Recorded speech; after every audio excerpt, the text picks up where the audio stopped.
Yeah, listen, Jacob. I could understand how you might think that, considering the fact that a lot of people inside of the US are convinced that the US is the only country on the planet. However, it's not, and you're wrong. So here's why. I would argue that the amount of languages spoken in a country is the easiest way to tell how much culture is. Now, I spend a lot of time as an American talking about what is wrong with our country.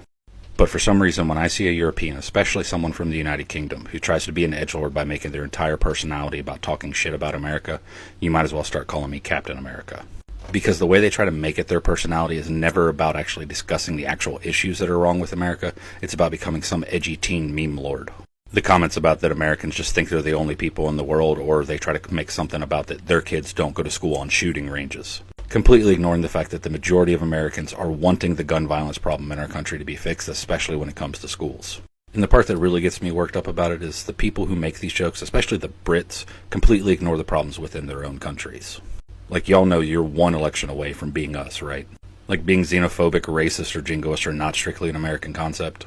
Like, if you want a prime example, just look at how the royal family treated their newest in-law, Meghan Markle. But no, Brits want to come online, talk crap, and ignore their own problems while we know the problems are happening in our country and are actively working to change that.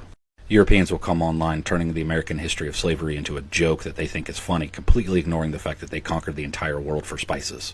Spices that, if you look in a traditional European cookbook, they didn't even use. But she is right on one part. America is not the most culturally diverse country in the world. And we do actually have a bunch of systems in place that punish cultural diversity within our own country. And even though we have those systems in place that actively punish cultural diversity, by her own standards, we're more culturally diverse than any European country. Because again, by her standards, we have more spoken languages in America than any other European country. Don't believe me? Hold on. We can easily look on the World Economic Forum to see which country has the most. At number one for being the most culturally diverse country based on languages, you would have Papua New Guinea. But notice that, we're number 5 with 422 different spoken languages within the United States. So take up a moment and point out the European country on this list that has a higher number of spoken languages than the United States. Because I don't see United Kingdom, Spain, France, Germany, any of those European countries on that list. And this is not to shit on any European country whatsoever. The majority of you are doing better than us in a lot of aspects, and I hope that your countries continue to do well and continue to improve. And if you want to make jokes about America, there's a ton of things that are completely fair game.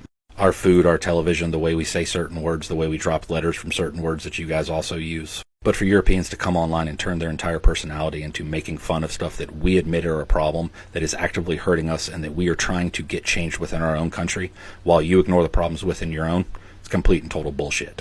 You used to be us, and you're one vote away from it again.